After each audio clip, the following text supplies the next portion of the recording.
Hi, I'm Arnie Gunderson from Fairewinds, and today I'd like to talk to you about fuel pool fires. Are they possible? What causes them? And what are the consequences? Related to that is, why is everybody focused on Fukushima Daiichi Unit 4? Before I get into the details, I need to go back and touch on a couple of basics. Inside a nuclear reactor, the uranium splits. And when it splits, it gives off 95% of the heat. That's what makes nuclear fission so neat, is that one atom can give off an incredible amount of heat. The problem is that 5% of the heat remains in these pieces called fission products. That heat gradually decays away over 5 years, but for at least 5 years, these pieces, these fission products, have to be cooled. That part of the reaction doesn't occur in the nuclear reactor. It occurs in the spent fuel pool. Remember now that the uranium is in a pellet about the size of my pinky. And these pellets are put into about 12-foot long rods. And the rods are made of a material called zircaloy. And that's the problem. Zircaloy can burn in air if it gets hot enough. And it's called pyrophoric. So when it starts to burn, water cannot put out the combustion.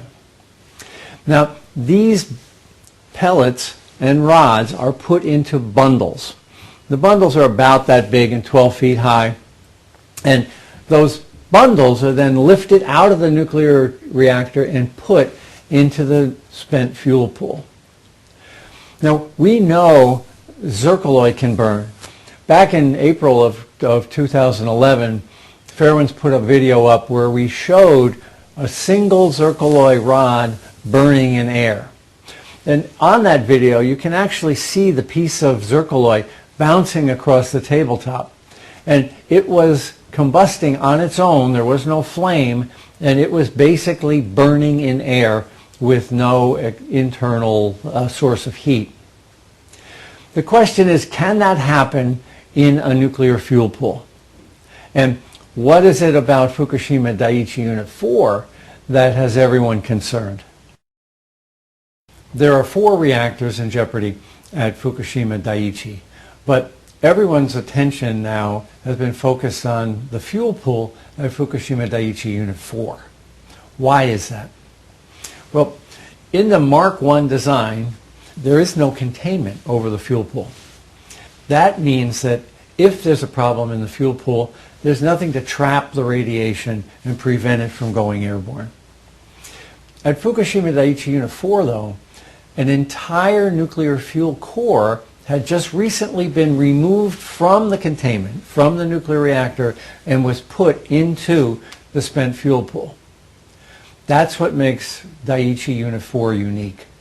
It's got an entire nuclear core out of the reactor, out of the containment, and in the fuel pool. Related to that, though, is the fact that Fukushima Daiichi 4 is also damaged. There's a bulge in the bottom of it, and I believe it's something called a first mode Euler strut bulge, and it clearly is an indication of a seismic damage. This is not something that happened from the explosion. The building has been damaged from a seismic event. So Daiichi Unit 4 has an entire nuclear core out of the containment in a spent fuel pool, and the building it's housed in has been previously damaged by the explosions in the building and by the seismic events that occurred since March 11th of 2011. That's why all eyes in the world are focused on what's going on in Fukushima Daiichi Unit 4. The Nuclear Regulatory Commission wanted to know if a fuel bundle can burn in air too, and they commissioned Sandia National Labs to run a test. Just by coincidence, the test was done about 2 weeks before the Fukushima Daiichi accident. Now, this was a test of a nuclear fuel bundle, but I need to be clear, there was no spent nuclear fuel in the bundle. The heat from the pellets was simulated using electric resistance heaters, pretty similar to what you've got inside your toaster. So this was a test to create the same amount of heat that the fuel pellets would create, but it was done with electricity, not with spent nuclear fuel. Other than that, though, the fuel bundle was identical to the bundle that's in a nuclear fuel pool. Now, this is a 5-hour video that we've condensed down to about 1 minute. The screenshots that we've taken for this show in the upper left a picture of a fuel bundle with wires going into it. That's the electricity that's designed to heat the fuel, and wires coming out, those are monitoring wires. And on the far right is top to bottom looking at the fuel bundle from the side. There's an enormous amount of data collected in these 5 hours, and all of it is on the Sandia site, which we link to from this Fairwind site. The first video shows a bundle immediately before the heat was applied. Shortly after is the same bundle, the heat is on, and it's already beginning to smoke. A little further on is the bundle again, smoking considerably. Well, where there's smoke, there's fire. The last one in the sequence shows the bundle on fire. Now, what you're seeing is zircaloy burning in air. There was no match applied to start this fire. It just got hot enough so that it began to combust of its own volition in air. Just to be clear one last time, that was a simulated test we just watched using electricity in place of spent nuclear fuel. But it's clear that a single nuclear fuel bundle can burn in air. Now, Fukushima Daiichi Unit 4 would be even worse.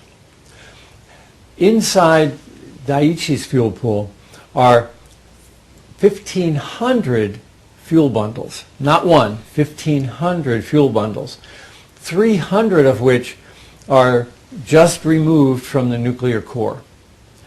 So instead of one very hot bundle, we've got 300 very hot bundles. Now, it's even worse than that. The Japanese put all of their nuclear fuel from this latest core offload in a very confined space in the pool. In America, we don't do that. We call it checkerboarding.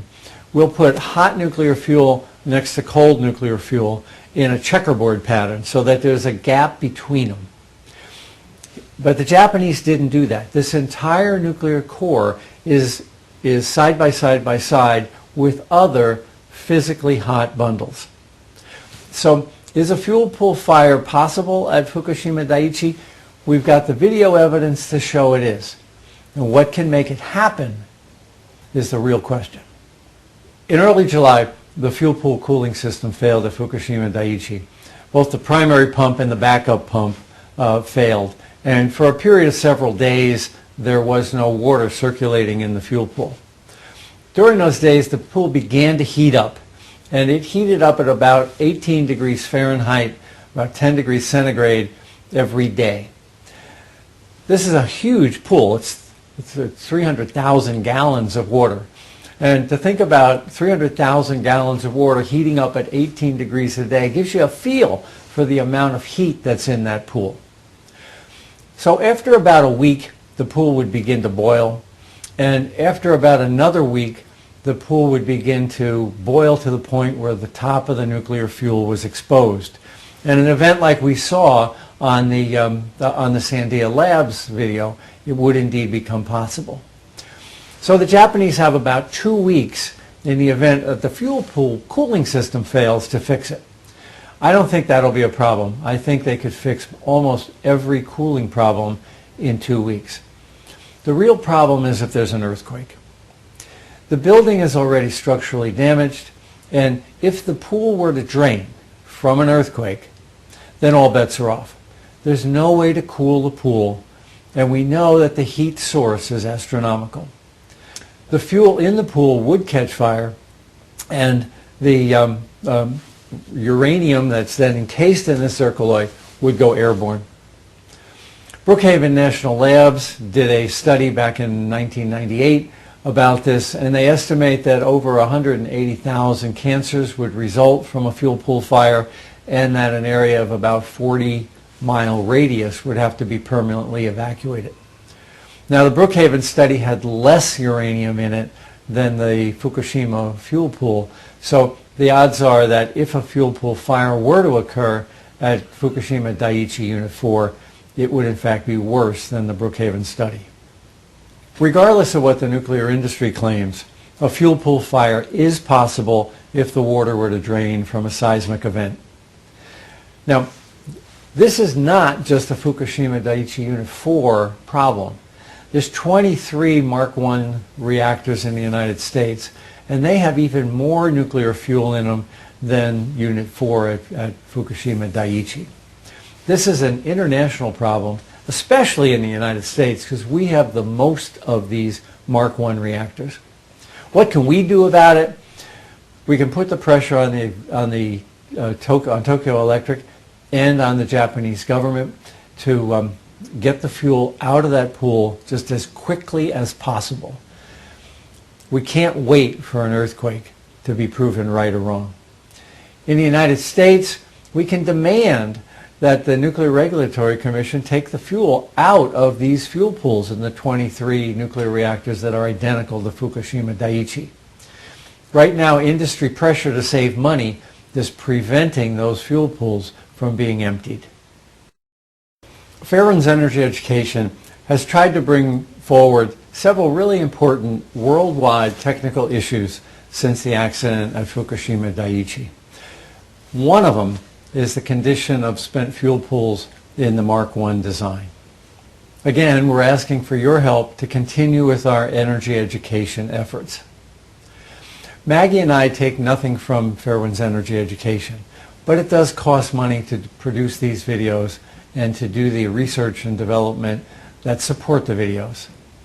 We're very grateful for the donations we've received so far, and we would appreciate your considering a donation now so we can continue into the future. Thank you very much. I'll keep you informed.